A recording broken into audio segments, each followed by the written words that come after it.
Well, hi again. Welcome to Streets and Eats. This is episode 33, and we're going to be talking about going to Hawaii for you first-timers out there. What to expect, what to do, how to get by without spending your whole life's fortune. Welcome to Streets and Eats, the travel and food podcast dedicated to taking our listeners to the sights, sounds, and flavors of fascinating places near and far, both on and off the beaten path. We're Jim and Corinne Vale, and we've been traveling internationally and domestically together for decades, visiting more than 90 countries in all 50 states in the USA. We'll share all of the local knowledge and food expertise we've gathered through years of living as expats in Asia and Europe, as well as traveling with families spanning multiple generations around the world. Join us each week for a new adventure. We've been having so much fun, haven't we, Jim? Oh, yeah. This has been one of those really gray, wet, rainy Pacific Northwest winters. That's right. And, for a while there, we were getting a little depressed. And then, of course, we got Omicron. So we got COVID for the second time. Passed it on to everybody in our whole family. Boy, aren't we great. But it didn't last too long. It was actually so much easier and less than it was the first time we got COVID. The first time really knocked us on our butts. This time really wasn't as bad. I agree. I think I had it the worst. I was in bed for three solid days of just in bed, but not really down and out like I was the first time. And then we were all back in business. And it was still gray. So we didn't really get to do much. We were all kind of aching for something to do. And my daughter ended up having a week off from school that Jim and I weren't aware of, even though we watched the boy. But, right. We did find out, and we were like, well, we're not hanging around here. We need a break. And she decided to come with us. So we did a trip with our daughter and her son, AJ, and Jim and I. And we had a great time in Hawaii. And we're going to tell you all about it. We love Hawaii. So this episode is Hawaii for first timers. It wasn't our first time there, of course. I think I've been there 3, 4, 5 times. You've been there more than I have. For different reasons. Sometimes just like passing through the islands on my way to Asia. Other times for business. And of course, just for pleasure, like this last trip. And we really did need it. Like you said, I mean, we both just got off of Omicron. It's been a gray, wet winter. And we just had the news. And I'm not sure if we had mentioned this before, but our Panama cruise was canceled because of Omicron, of course. So we were really looking forward to a trip, and we are going to share everything that we know about Hawaii and try to give some of our favorite spots to go so that your first time there will be as good as your second time there. Well, actually, Hawaii for first timers is a misnomer. Well, actually, when we say Hawaii for first timers, we are talking about the state of Hawaii, not the big island of Hawaii. For first timers, I think, wouldn't you agree? Most first timers are going to go to Oahu. I would agree, because what is in Oahu? Waikiki. And when you are sitting there dreaming and checking things off your bucket list, I suppose pretty much everyone has, Waikiki Beach at sunset, because come on. Oh, yeah. Why wouldn't you? It's stunning.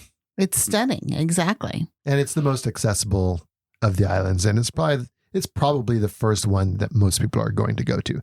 Now, is it where you always want to go when you go to Hawaii? For myself, I really enjoyed a lot on the big island, Hawaii. And we haven't been to a few of the others, but we are destined to. So those will be future podcasts. But yeah, Oahu is probably the first one that most people are going to go to. So that's where we'll focus our talk today. And just to let you know, Oahu is the third largest island in Hawaii, but it's where Honolulu is, which is the capital, of course. And that's why everybody goes there. Just about every flight flies into the Honolulu airport, which has changed dramatically over the years. Mm-hmm. Thankfully, we never went while they were building it, because it looks like, it's just so much more gigantic. Right. It could have been a real nightmare for a while for people who lived and had to fly in and out of there. But even though it's big, it's pretty easy airport to get around. And I do like that a lot of the spaces are still outdoors so that, you're not always just in a stuffy room. I mean, obviously you've not gone through security. You can't go through security and then still go outdoors. But anyway, it's a nice little airport. So it seems to me that Terminal 2 is the one we flew into on Delta. And that's the older section of the airport.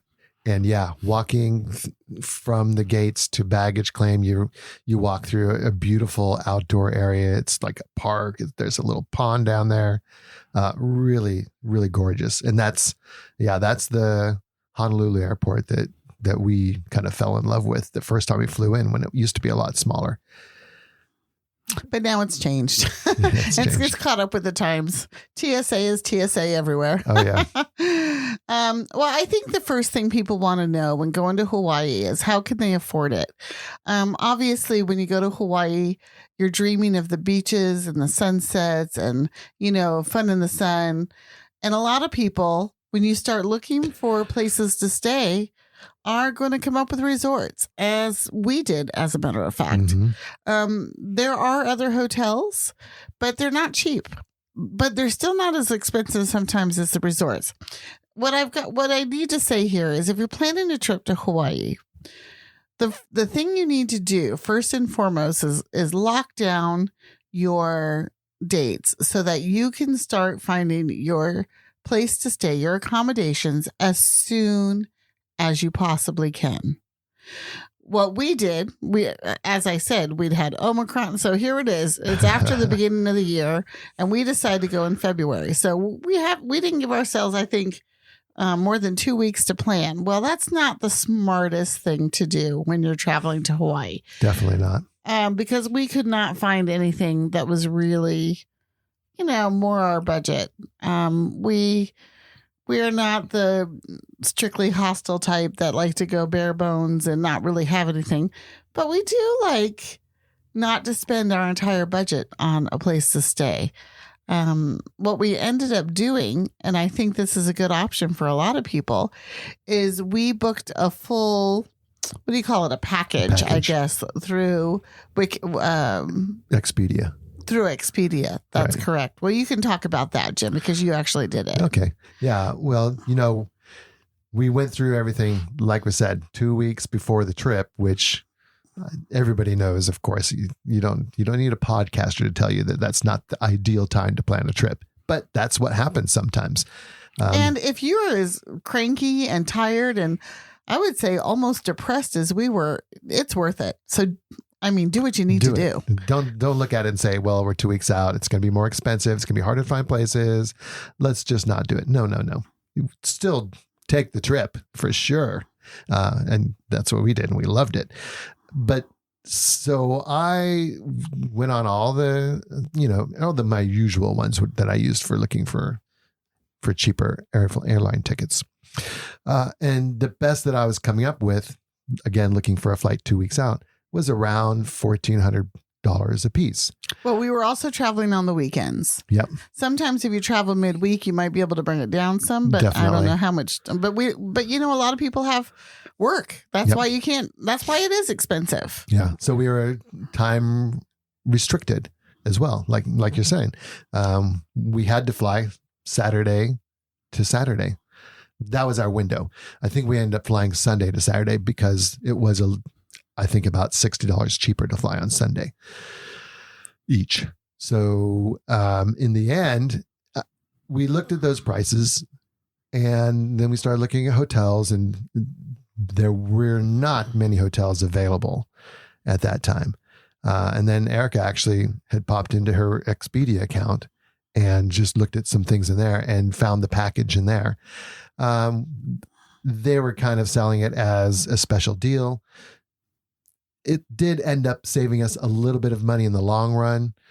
Overall, not very much. So, was it really a special deal? Well, I think you have to look at those things critically. You really do. So when you're booking a resort in Hawaii, and this is where the money really starts to, just just go away because you don't see where it's going. Is there are all kinds of fees that they book into it that you don't know about necessarily ahead of time. And so we paid for the whole package, but the package didn't include the hotel fees, which ended up being over $50 a day per room. Fees. Yeah. The resort fees. And then parking fees. I mean, we wanted to rent a car because we're not people to stay right only in the resort or around the resort and on Waikiki. We wanted to see the rest of the island because, we're not really city people as much as we are and we're not outdoorsy people. And we're not going to just go to a resort and stay in the resort. If that's who you are, then that's fine. Don't get a car. Just go straight to the resort. You'll save a little bit of money that way. And if you just want to get out a couple of times, we'll talk about transportation around Hawaii, but anywhere you go, you can always take an Uber once or twice if you're not going to do much. That's right. But for us, we needed that. So, we had to consider all that. And I wouldn't really say that there were hidden fees. They did say that it would be tallied up at the end of the trip, and we'd have to pay that part at the end of the trip at the hotel. And how much were the parking fees per night? But the parking fees were a lot harder to find, and that was $55 a night. $55 is a lot. To me, is almost a whole hotel room. Yeah. In some places it is not on Waikiki, but not on Waikiki. Yeah. And actually that's one of the cheaper resort parking prices in Waikiki. So, add that up.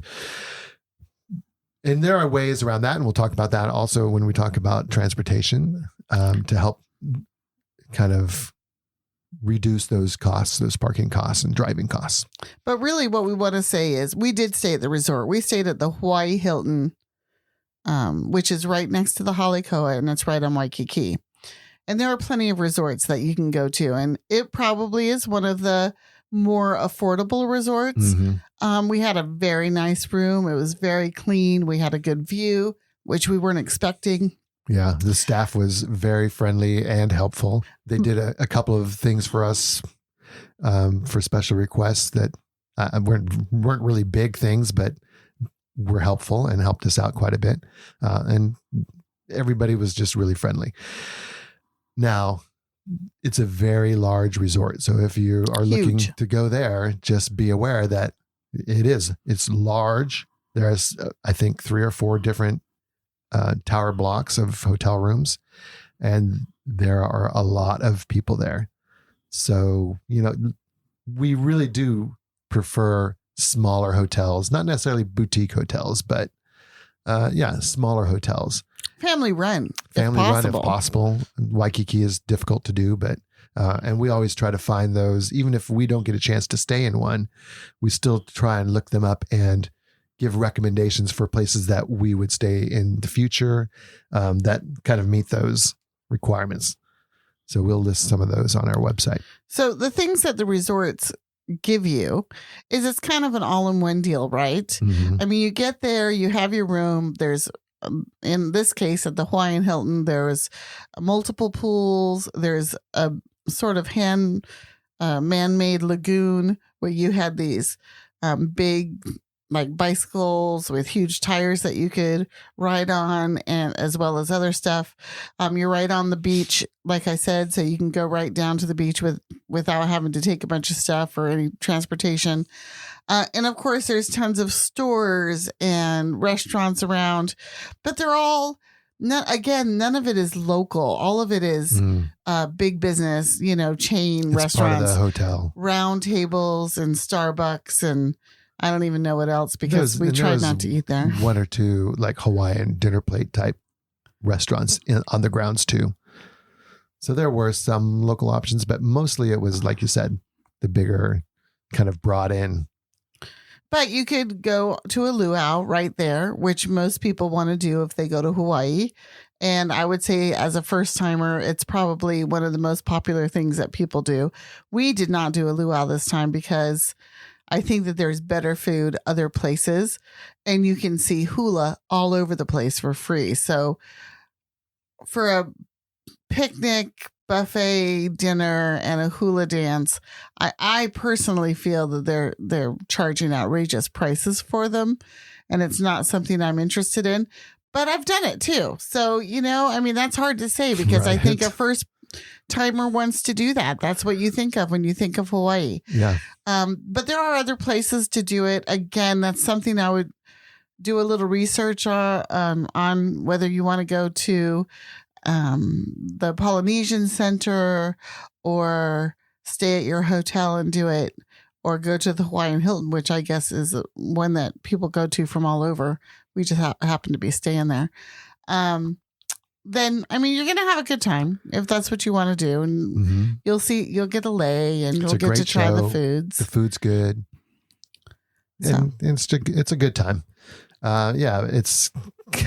It does have kind of that, I guess, put on feeling to it.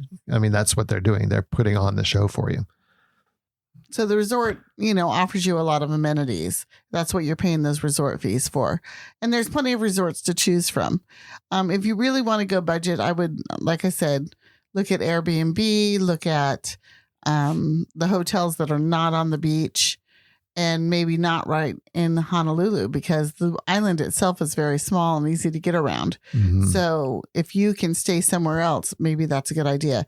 If you happen to be affiliated with the military, as we are, there are multiple places that you can stay in Oahu that the military is in charge of. So go that route. And the only problem with that, again, is you have to have your dates. I think, 6 months in advance? No, a year in advance. A year in advance. Yeah. Well, our favorite place to stay on Oahu is Bellows.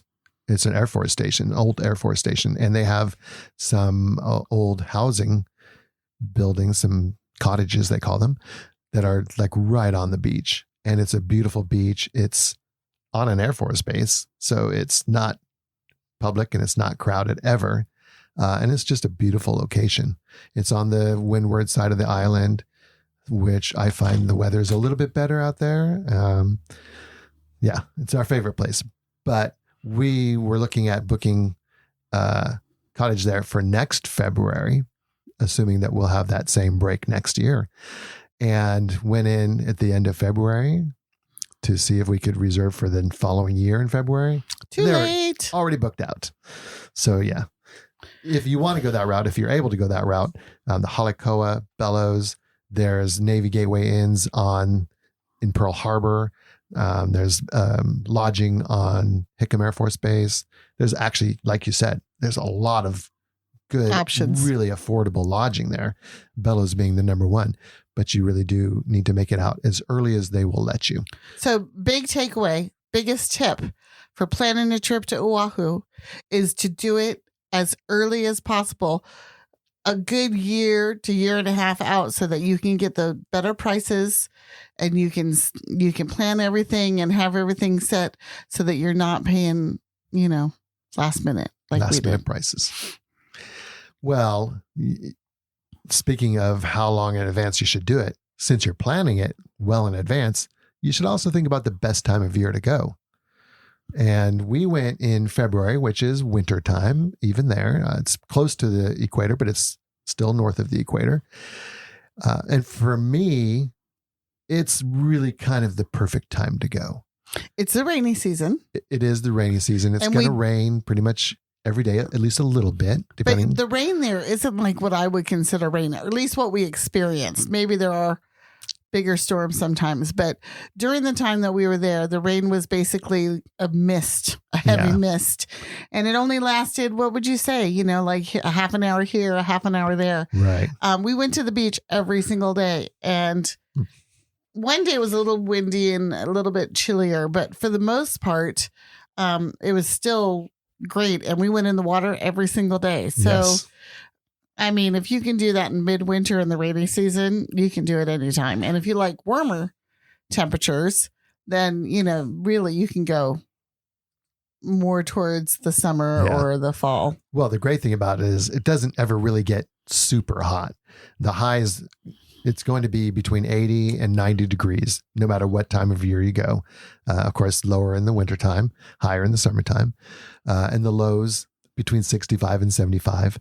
Those are great temperatures, and it's not super humid at any point. it does, like we say, you'll get rain in the wintertime. It's not that all day long gray rain like the Pacific Northwest.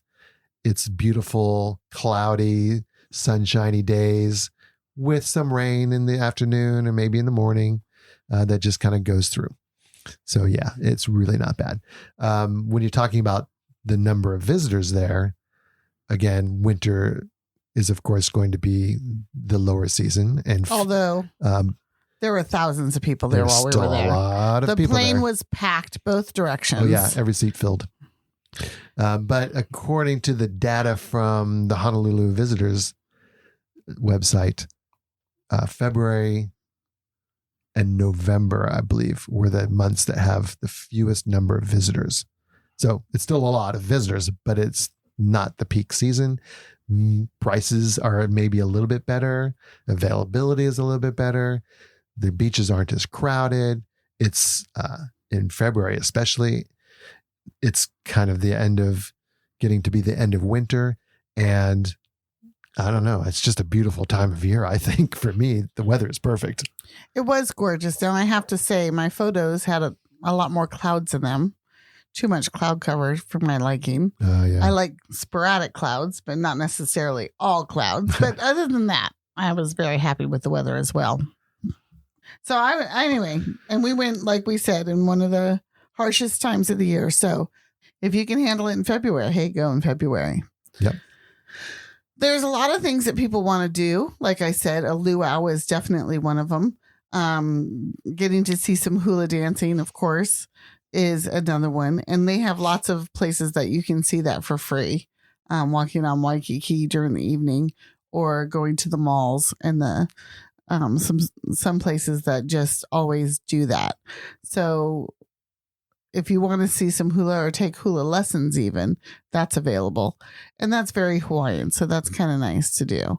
Another thing that's really, really popular, and we did do this, we do it every time we go because it's just so spectacular, is to go whale watching.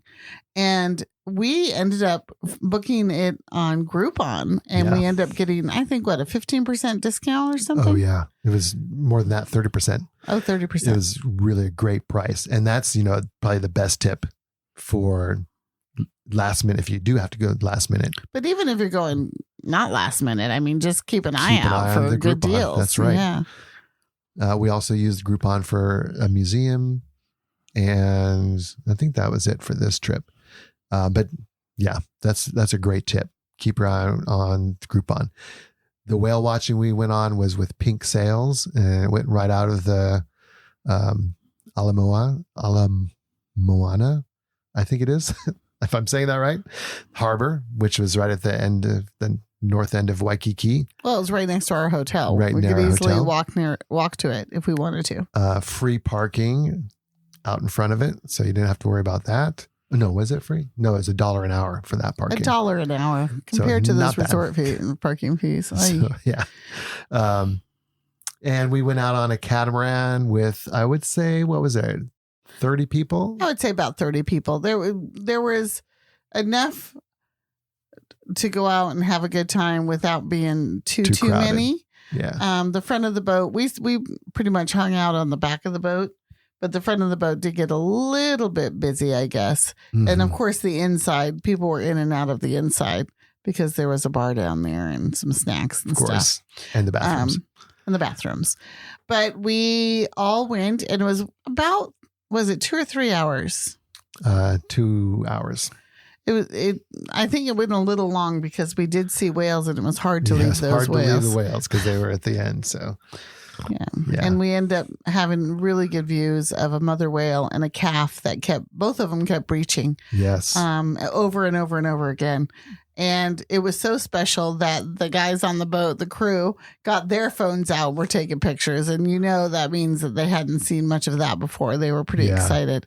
And it was pretty spectacular. Yeah. If you go in the winter, you're most likely going to see whales. February, just March, the time to go because they're nursing their babies. Yeah, February and March are the best times to go. Like you said, the babies are are swimming and breaching, and they're still nursing. So they're still all together like that.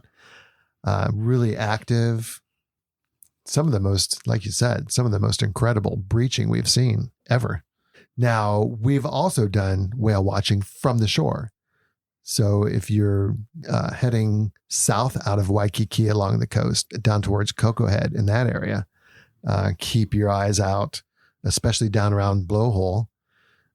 Park the car, get out, go to the blowhole, watch the incredible blowhole as the mist comes shooting up out of the rocks. That's cool. But look out to sea at that point as well, because that is a big whale area. And we did see on this trip, even we saw a few spouts. Mm-hmm. So that was pretty cool. So whale watching is a big thing to do. And I didn't think it was expensive at all. Yes, we did use the Groupon and we got a little bit of a discount. But even if we had paid full price, I mean, it was probably $50 or $60 a person, depending on how long you went out. I think it was going to be $70 a person, and we got it for like $40 a person. And they, of course, have sunset ones and all kinds of different cruises. I mean, it's an island, so go out on a boat for sure. Yeah. Another really big thing is Pearl Harbor, and you can take tour after tour after tour to Pearl Harbor. It's such an important part of our military history. And like I said, Jim and I are affiliated with the military, so it's always something that we're very interested in. And we're also interested in World War II history and, ships. So it's a great place. But again, it's one of those things you have to plan way in advance for. Now, to be safe, if you don't want to mess with calling the line because it's very convoluted the way you can get the tickets. The free tickets, yeah. Well, so you can get free tickets for the Arizona Memorial and to do the tours on Pearl Harbor through recreation.gov.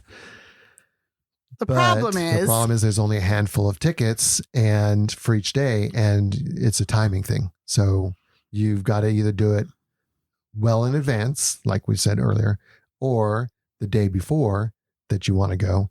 But then it's, I think they release tickets for the next day at 3 p.m.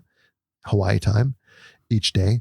And there's about 70 tickets available for the following day, but they go very quick. And they go within 2 minutes. We got on the couple times that we tried for this trip, and within 2 minutes they were gone. So you really have to be on it. So, but you can do it. Now, if you don't have to do it that way. I was going to say, if you want to be assured, if you're only going to Hawaii one time, this is your first time, and you definitely don't want to miss Pearl Harbor, then I would suggest just going on a tour. Take a tour. Because you're going to be able to see all the important stuff on the tour. And there are other museums and stuff in the national park that are interesting, but you'll have time to do those afterwards. Yeah. So it really, I mean, it will cost you more to go on a tour, of course, than it would if you try to get the free tickets. But there's no hassle. Yeah. There's no hassle involved, and it's a sure thing. So, you kind of have to weigh what you want to do. If you have the time to try again as you're planning your trip, then that's a different story. Right. Or if you're playing well in advance and the tickets are available, then, you're in there. But this is definitely one of those times where we recommend a tour is not a bad way to go.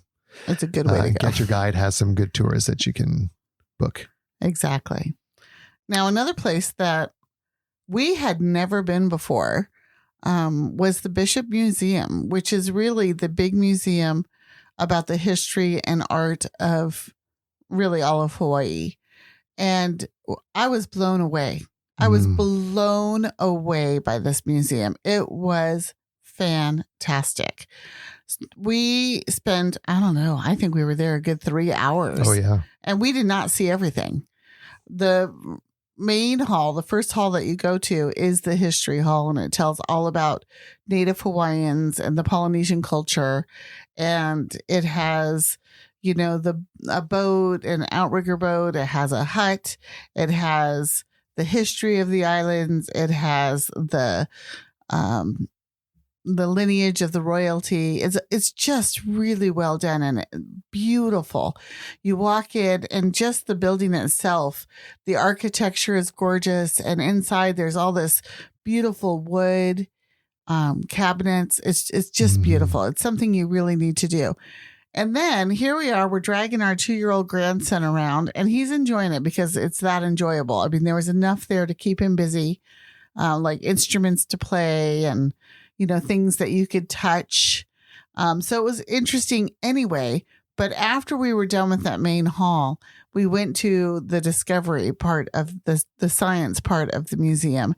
And that was super fabulous. And it was a great sort of reward for anyone who's taking kids. Right. They had a huge volcano that you got to go inside and slide down.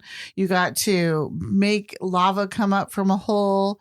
Everything was, not everything, but most things were hands-on. And it was just really, really great fun and entertaining as well as educational. And I think all kids would love it. I loved it. I loved it. Our 2-year-old loved it. So I think from 2 to, upwards, it's well worth doing at the end of your stay at the Bishop Museum. Yeah. Because like I said, it's a nice little I would say reward. 2 to 8. Oh, yeah. Too much older than that. They'll find some interesting things there, but maybe even 9 or 10. It just depends on the kids, of course. That's right. And you got to ride the surfboard. Oh yeah, that was one of the coolest things. Yeah, I mean it's just AJ really loved fun that too. Yeah. Well, speaking of surfing, of course, everybody always thinks of surfing when they think of Hawaii. Even if you're not a surfer, maybe you want to get out and take some lessons. Waikiki is a great place to do that. It's gentle waves. There are lots of places where you can get lessons on Waikiki. You can usually book them through your hotel or through Get Your Guide has a great one where they'll actually take you a little bit away from Waikiki where it still has the good beginner waves, but not quite as many people, which for me, when I'm learning something new, fewer people is definitely a good thing, not just because I don't want to crash into them, but they're not watching me either. So that's good, which that's one of our favorite things to do on Hawaii is watching the surfers. And Waikiki, you can watch them out there. The waves are further out. It's hard to see from the shore. They're not very big. It's not that exciting. So what you really want to do is head up to the North Shore where the big waves are. And they were big in February. And they are big in February. And the surf was definitely up. There was a couple of pro events going on. And some really incredible waves and incredible surfing. So that is a thing to do, even if you're not a surfer. If you are a surfer, you probably don't need me to be telling you about surfing on Oahu. Yeah, exactly. But yeah, head to the North Shore, bring your sunscreen, bring a beach towel or a beach chair and a picnic lunch, lots of water, of course. Find a place to park where you see crowds and surfers in the water and just hang out for the day. Now, usually when the surf's really big, you're not going to be able to swim on those beaches because it's too dangerous. You're really just going there to watch the waves and watch the people. And that's a lot of fun. So if you're looking for a place to get in the water, however, then you're just kind of looking for beaches. You're not really looking for the surfing areas because it's going to be a little bit too rough. And one of the things that people want to do, of course, when you go to Hawaii is snorkel. Mm-hmm. So you could go, which we have done many times, is gone to Hanuma Bay. If you're a brand new snorkeler, it's probably the easiest way to do it because they'll give you a little, how to, and it's right there off the beach and it's easy. And if your kids haven't done it or you haven't done it, it is a little pricier than it used to be. Mm-hmm. It's like, I think $20 a person or something. But I mean, it's, you've got safety in numbers and it's well taken care of and right. the equipment is rented to you. So you don't have to go out and buy it in case you don't like it, or you can go out and buy your own, right. Snorkel and fins if you want fins, and you can pretty much go anywhere. We saw turtles and fish pretty much everywhere we were. So That's right. there's always something to look at, and you can go to some really cool places and be out there more on your own, but you're not going to have the close in, like coral reef and everything as Hanama Bay. So Hanama Bay is really a good option, especially for first timers. It's really accessible. It's a pretty cool place. It's like an old, opened out to the ocean crater. That's just this really, protected area. So yeah, you never get the big waves. The reefs are right there. The coral's right there, and lots of fish. We see, like I said, we see turtles there. But yeah, you see turtles all over the place. You have to be a lot more careful snorkeling in other areas. They're not as sheltered, I guess is the word I was looking for before. They're not as sheltered. So you really have to pay attention to the currents and the undertow and the waves. And just be really careful. Now, one thing we do recommend that you go ahead and get is water shoes. Yes, absolutely. The sand on most of the beaches in Hawaii is beautiful, spectacular, silky smooth. But there are some areas where it's a lot more coral kind of well, it's also lava. It's a volcanic island. Right. So. There's some lava areas. And out in the water, you don't really know what you're going to come across once you get out there. So it's better off to be ready for it. There's quite a few beaches we went to where you definitely needed to be wearing your water shoes. But there are also quite a few beaches where the water shoes came right off and the sand went all the way out into the water and you never had to worry about stepping on things. But you should go ahead and buy those, I think, before heading to Hawaii. You're going to use them again anyway. Absolutely. What are some of our favorite beaches? I think my favorite beach was, I think it was called Kalewa. And this beach was up on the north end by Turtle Bay, but it wasn't quite to Turtle Bay. All right. And it had, like we were talking about, it had like lava rocks, really kind of sharp rocks all over. It had moss on the rocks. What I liked about it was that there was tide pooling. And while we were there, little kids found like crayfish type animals and a couple of little fishes and things that they sort of sequestered and then they let go. Mm-hmm. And it was just really good. Like I said, we had our 2-year-old grandson with us. So for him, I think it was the best place. It was very protected. It was very sheltered. There was not huge waves. He was happy to go in the water there. Whereas other places, it was a bit scary, for a little guy not used to it. Right. And, I just thought it was super pretty. There was chickens on the beach. I mean, just like right. in the movie Moana. And it was just, to me, I think that was by far my favorite. Some of the other beaches are beautiful too, but that was my favorite one. Well, and that one had a nice parking area off the highway. So you didn't have to park right on the road. Right. With an entrance and an exit through the parking. But it was the parking was right there at the beach. There was a strip of trees in between the parking and the beach, and the trees were casting shade down onto parts of the beach. So if you wanted to sit in the shade, you could. Which is important to me. Really important. And like you said, it was rocky, and there were runs of lava heading out into the water. But in between the lines of lava going out in the water, there was that silky smooth sand. So you had lots of good sand too. If you just wanted to sit in the sand, like AJ wanted to do, sit in the sand and dig and play, or at the edge of the water in the sand, you had that. So that was really nice. And there were also parts, if you went a little bit further from where the rocks were, that you could ride the waves in if you wanted to do so.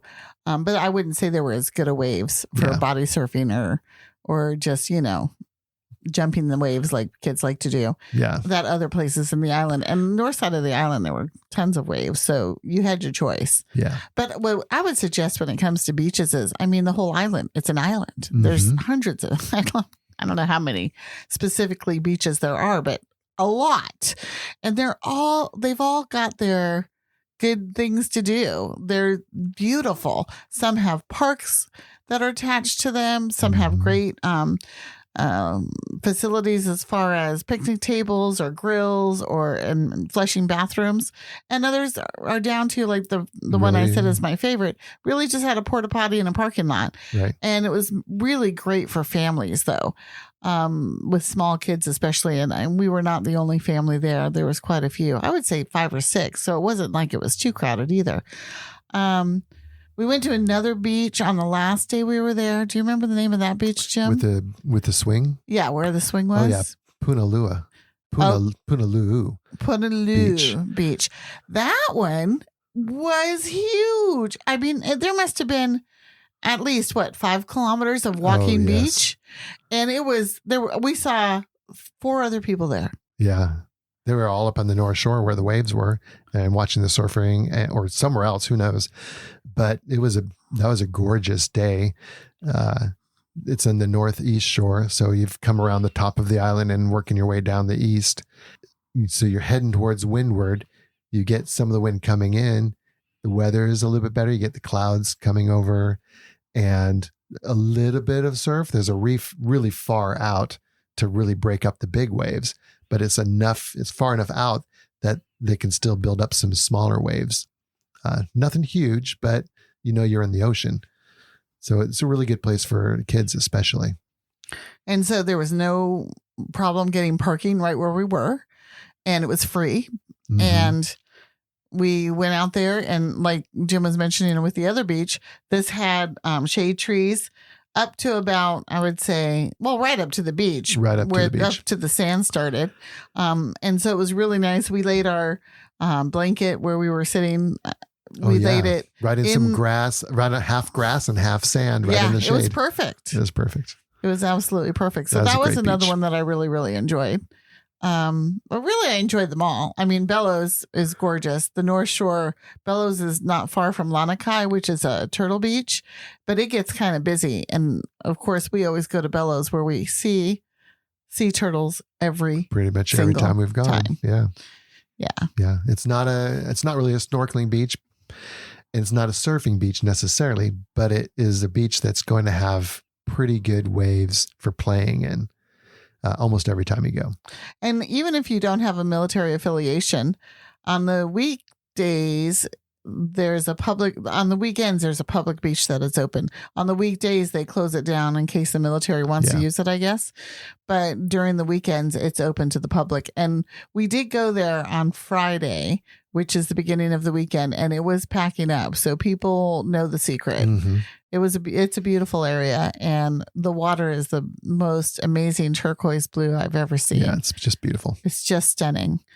And then we went to Kailua Beach, which was it's a little bit further south, and it's very similar to Bellows, I think. The thing about Kailua was, and I mean, I can't rave about it enough, but the one thing about Kailua was there was plenty of people there, but the beach is so huge that it didn't really matter. It doesn't feel crowded ever. It doesn't feel crowded. And there was because it's not too far out of Kailua town, there's plenty of places to go. Like we stopped at the market, and we got our poke and our, what else do we get? Masubi. We got a couple of things to eat and picnic right there on the beach. So that's perfect. So I mentioned eating. Let me tell you, eating in Hawaii is worth the trip. Like I could go to Hawaii just to eat. The first few times I went to Hawaii, I don't remember the food standing out to me as much. So I don't know if in the last, few years, things have really changed, or maybe the local people are much more into their food and they're making much more of an effort. I don't know what the difference is, but I have to tell you, we had some amazing food while we were there, and especially for breakfast, because I think the Hawaiian breakfasts are amazing. Oh, yeah. They have, a lot of times they serve things with rice. Spam is often accompanied by most dishes, or you can have it in an omelet. But the pièce de résistance is the banana macadamia nut pancakes. Oh yeah. Well, the pancakes in general, no matter what you like as far as pancakes, I didn't see a pancake less than 10 inches in diameter. Right. And they didn't, you could order one, but most people ordered at least a short stack, which is 2. So you think about that. 20 diameter pancakes with, oh yeah, yoy. It was huge. But those macadamia banana pancakes, were amazing. They're so good. They're so fluffy. I would say it's a good 1/2 inch thick. On the mainland here, they're usually about a 1/4 inch thick, and they're good. I don't know. I think they're the best pancakes in the States. You did seem to really like them. I'm going out and saying that. I think that they were amazing. And then to accompany your breakfast, you've got Kona coffee grown right there on the islands. I mean, you can ask Jim.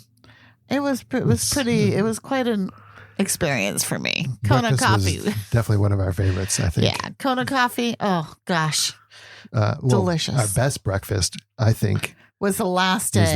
At the Waioli Kitchen and Bake Shop. You know how sometimes you go to a restaurant and you really, really like it and you want to give them a great review just to show everybody how good they are, but you kind of stop and think, wait a minute, if I give them a really good, great review, then they're going to get more people here.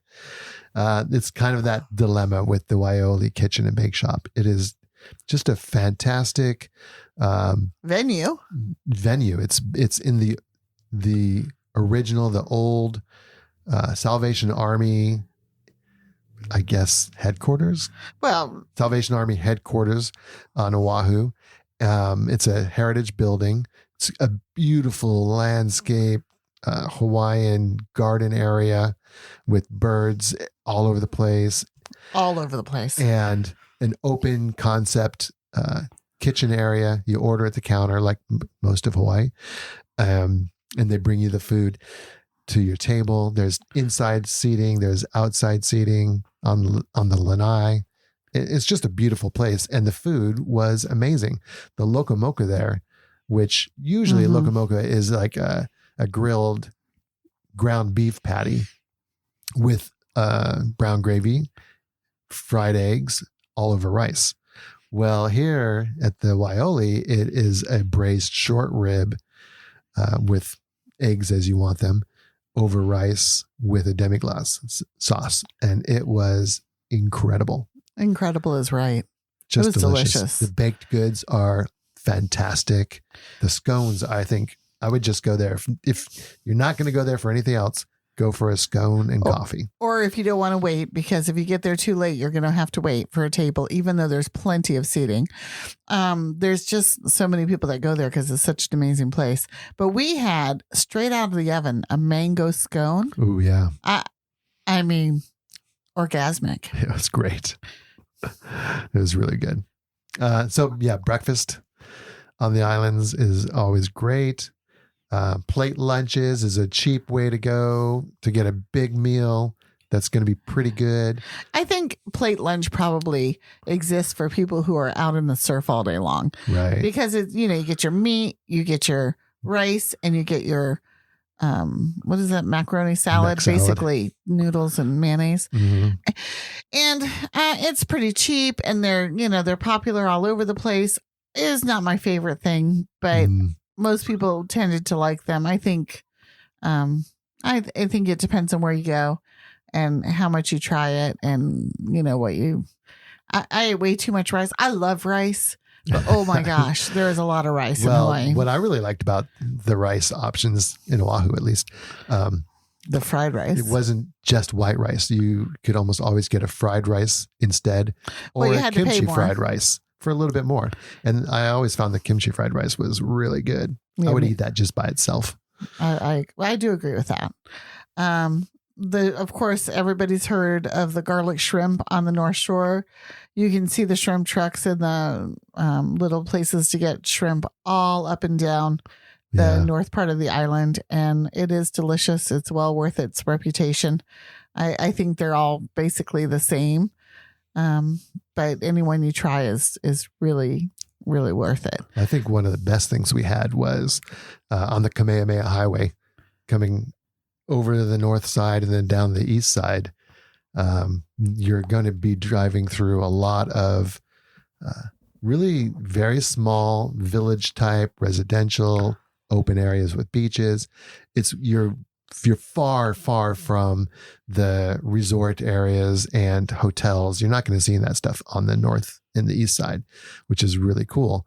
But you're also going to start seeing little, I can't even really call them food trucks. They're like little pop-ups where someone set up a tent. Right. They've got their specialty that they're grilling on their barbecue that they put up. Right.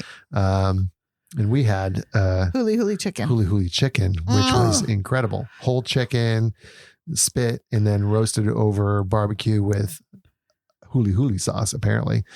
Kind of a sweet, tangy, spicy sauce. That was good. So we paid $11 for the entire whole chicken. And then we just tore it apart in a beach parking lot. And the four of us just ate it. It was delicious. And just loved it. Yeah. So driving around, keep your eyes out for those. You're going to see a lot of that, like I said, on that east side, especially. I think one of the downfalls about going in February is there wasn't as much fresh fruit available as there might be other times of year. And we did get fresh fruit. We had guava juice and we had some pineapple and things like that. But I think that there's more options in other parts of the year. Mm-hmm. But we did also at one of the trucks have amazing juice drinks. I don't know what they put in them. We're bound and determined to find out what it is. They wouldn't tell me the recipe. They wouldn't tell Jim. He even tried asking. He said, but I'm not from here. And they're like, oh, you just have to come back. And we did. Because pineapple, it's that strawberry. Oh, it was so good. Little bits of pineapple and little bits of strawberry in it. So it was kind of like, the bubble tea straws, the really thick straws. You had to drink it with that just to get the little pieces of fruit up in the juice. Really good. Loved it. Well, speaking of fruit, of course, you have to talk about the Dole plantation.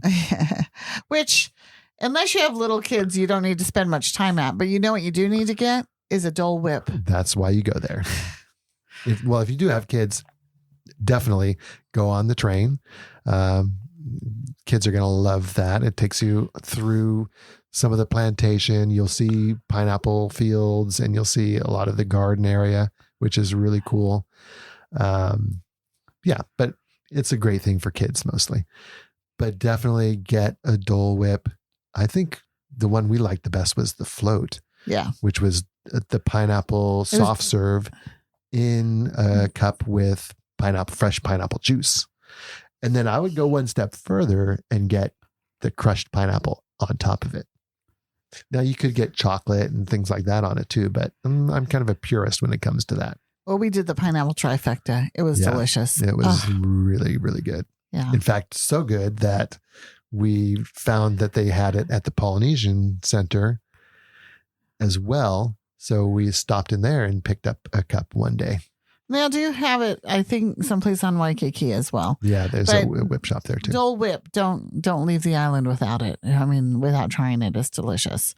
The other thing that you hear a lot about is, of course, the malasadas, or the Hawaiian / Portuguese, because they originated in Portugal, donuts. And they're delicious donuts. Mm-hmm. But if you go to Leonard's, which is the main place people find them, the line is always long. Always long. You're going to wait for an hour. Here's the trick. There are Leonard's trucks around different places. Mm-hmm. And I saw it twice, 2 different places. One not far from the Blowhole at a little shopping center right along the highway. And then one in Pearl City. Up near Anna Miller's. Up near Anna Miller's, exactly. And so that's how we got them. And we love them. The cream one, which it's famous for, I think was my favorite. But really, all the different flavors were really, really good. Yeah. But if you have a car, you have, the option of not standing in line. That's right. Just a tip. And you can get them from a truck and head to a beach and just look at the water or look at the rocks and the waves. So needless to say, eating in Hawaii put a few pounds on us, and we really enjoyed it. And I think that if you go there and you get away from Waikiki and get away from some of those, chain restaurants or even ones that aren't necessarily chain restaurants, but are more there to sell you alcohol than to sell you food, then you can have some really, really good food experiences. That's right. Now, speaking of alcohol, I think Hawaii's most famous for its Mai Tais. And according to everything I'd read before we went, the Hawaii Royal Hotel is where you're supposed to go for Mai Tais. But this is what happened. We were at the Hawaii Hilton, and right next to the Hilton is the Halikoa, which is a bar, which has a bar right on the beach, or right next to the beach, I guess, in the green part next to the beach, where you could watch the sunset. And those Mai Tais were only $11, and they were open to the public. And it was a great place to sit and have a drink in the evening and watch the sunset go down. So it was probably cheaper. And I think it was just as delicious. Again, just a little tip. Well, and because it's the Halikoa is the military recreational hotel, you get a military discount as well. So instead of paying $11 for that Mai Tai, we were only paying $9 for those Mai Tais. So we did get a double whammy there. But even if you're paying full price, $11 is a pretty good price. For a beach front, beautiful sunset on Waikiki, sipping a Mai Tai, that's what you want to be doing. Exactly. Well, with that, the sun is setting in Hawaii, and we're going to have the sun set on this podcast because we could talk about it for obviously much, much more, but it's only for your first time to go there. Eat well. And enjoy. Get out and do more than Waikiki, but do Waikiki and have a great time. Hawaii is an amazing destination. You're going to love the islands. All right. Thanks for listening to this episode of Streets and Eats. If you liked what you heard, please show us some love, hit the like button, and leave us a review. Maybe even subscribe so you don't miss any future podcasts. Also, we'd love it if you joined us on our Facebook private group, Streets and Eats, where we just have an ongoing conversation about all things travel.